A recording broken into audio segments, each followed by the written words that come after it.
Mais il s'ensuit, frères et sœurs d'amour, que lorsque nous vivons un peu ces prémices de la joie du ciel, nous sommes dans une perspective nostalgique. La nostalgie des sommets, de là où nous sommes, d'où nous sommes venus, nous étreint subitement. Cette nostalgie nous dit aussi une chose, c'est que nous sommes appelés à retrouver ce que nous étions auparavant. Ce que nous serons, ce que nous avons été, nous le serons. La joie qui est la nôtre aujourd'hui, frères et sœurs d'amour, c'est la préparation de la perfection de la joie de la vie de Dieu en nous, en nos âmes, quel que soit ce qu'aujourd'hui nous pouvons traverser comme épreuve. Nous sommes ici dans cette certitude et notre Seigneur nous a donné des signes innombrables de différentes manières, de différents ordres sur cette vérité de sa gloire. Il rassemblera toutes les nations et toutes les langues et nous verrons, nous contemplerons sa gloire. Saint Paul qui dit, frères et sœurs, dans la deuxième épître aux Corinthiens, au chapitre 3 du verset 18, « Nous qui, le visage découvert, contemplons comme dans un miroir la gloire du Seigneur, nous sommes transformés en la même image, de gloire en gloire, comme par le Seigneur qui est l'Esprit. » Il s'ensuit, frères et sœurs bien-aimés, que notre vocation, c'est le ciel. Que notre vocation, c'est le ciel. Notre vocation, c'est la plénitude de la joie. Nous devrions être toujours dans la joie. Et quand Saint Paul nous dit « soyez toujours dans la joie », c'est tout simplement parce que c'est vrai. Mais nous sommes venus ici, frères et sœurs, malheureusement, avec bien de fardeaux. Le poids de la déchirure du péché. La réalité terrible et tenace de nos passions qui nous tirent vers le bas. Cette tendance à fuir la vie et la volonté de Dieu, frères et sœurs d'amour, Saint Paul l'exprime de manière parfaite dans l'Épître aux Romains chapitre 7. Le bien que je veux faire, je ne le fais pas. Le mal que je ne veux pas faire, je le fais. Nous sommes ici au cœur de cette profonde dichotomie, déchirure ontologique qui nous donne la vérité de ce à quoi nous tendons et malheureusement l'incapacité d'y tendre. Pourtant, frères et sœurs d'amour, le Seigneur nous dit « Soyez saints comme votre Père céleste est saint ». En attendant, d'où vient qu'il nous donne un ordre que nous ne sommes pas capables de réaliser? Nous voici, frères et sœurs bien-aimés, au cœur de l'essentiel de la vie chrétienne, qui est une vie surnaturelle.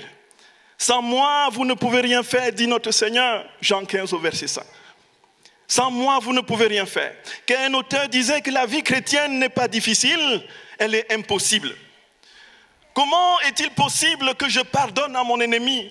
Comment est-il possible que je dise du bien de celui qui me veut du mal?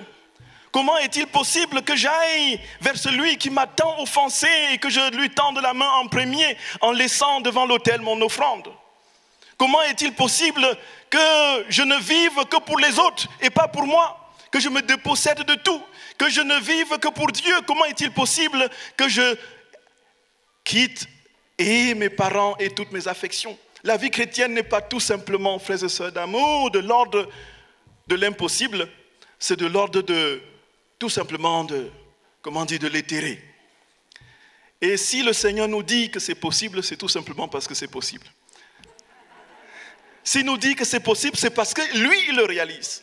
C'est donc, frères et sœurs d'amour, la première démarche. Tout ce que nous ferons en dehors de cette première tentative de cette communion intime et substantielle avec le Seigneur, tout ce que nous ferons en dehors de cette vérité de l'union à Dieu, tout ce que nous ferons comme effort, y compris sur le plan horizontal pour aller vers nos frères, tant que cette dimension de l'intimité avec le Seigneur n'est pas établie, rien n'est possible.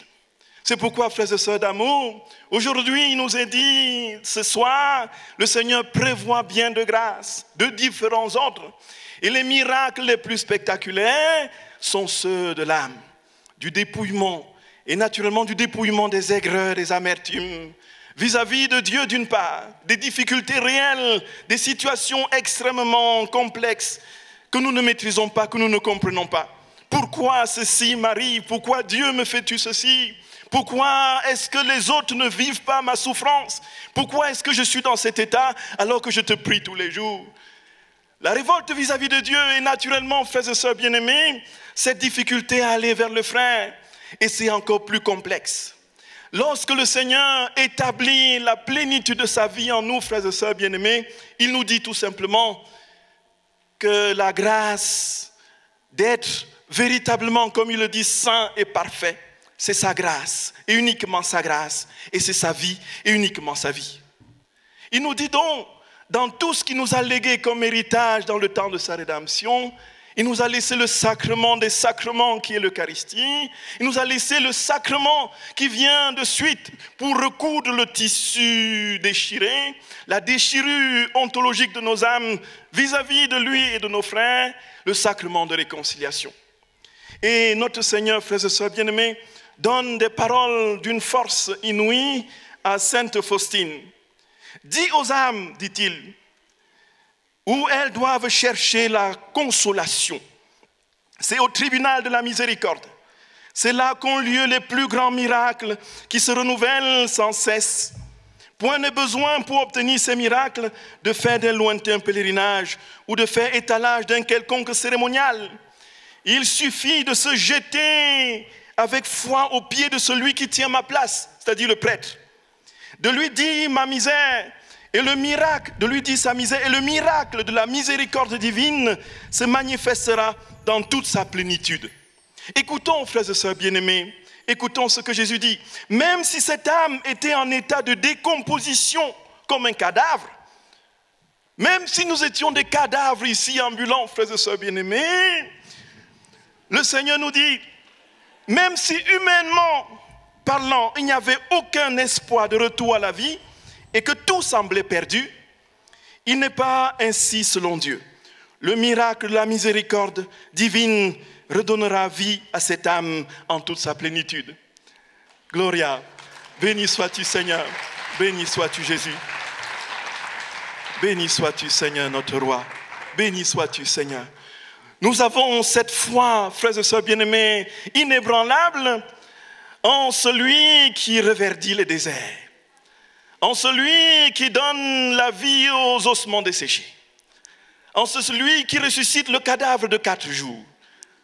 En celui qui, dans les situations de désespérance, proclame la victoire. Établit sa victoire au cœur de nos vies. Et cette victoire, il l'a remportée d'avance. Il veut que nous héritions de cette victoire. Que nous entrions dans son projet de victoire et de gloire. Gloire à celui qui est déjà glorieux et qui nous introduit déjà dans sa gloire dès ici-bas. Le ciel a commencé, frères et sœurs d'amour. Le ciel a commencé. Le ciel commence quand le cœur s'unit à celui qui est seul capable de le faire vivre. Le ciel commence quand nous sommes en capacité, en celui qui vit en nous, de nous donner tout entier aux frères. Il s'ensuit, frères et sœurs bien-aimés, que nous sommes porteurs de biens, de souffrances. D'une part, d'aigreur, de bien d'amertume, de bien de situations que nous n'avons pas, dont nous n'avons pas la clé. Et naturellement s'ajoute à tous nos problèmes personnels et subjectifs le grand contexte mondial de cette souffrance que l'humanité traverse. Et vient donc s'ajouter à tout ce que nous pouvons porter comme le poids quotidien de nos vies, cette anxiété supplémentaire. Mais Jésus nous dit, venez à moi, vous tous qui êtes fatigués et chargés, et je vous donnerai le repos. Et la réconciliation, frères et sœurs bien-aimés, avec Dieu, c'est la clé de la réconciliation avec le frère. Nous ne serons jamais en vérité avec les autres que dans la mesure où nous sommes dans une intimité parfaite et substantielle avec notre Seigneur. Lorsque nous approchons de Dieu, c'était un auteur qui le disait, au fur et à mesure que les âmes s'approcheront de la croix de notre Seigneur, ils se rapprocheront les uns les autres. Tout simplement parce que Dieu seul est capable de faire l'unité. Et plus nous aimons le Seigneur, plus notre cœur s'ouvre et se débloque.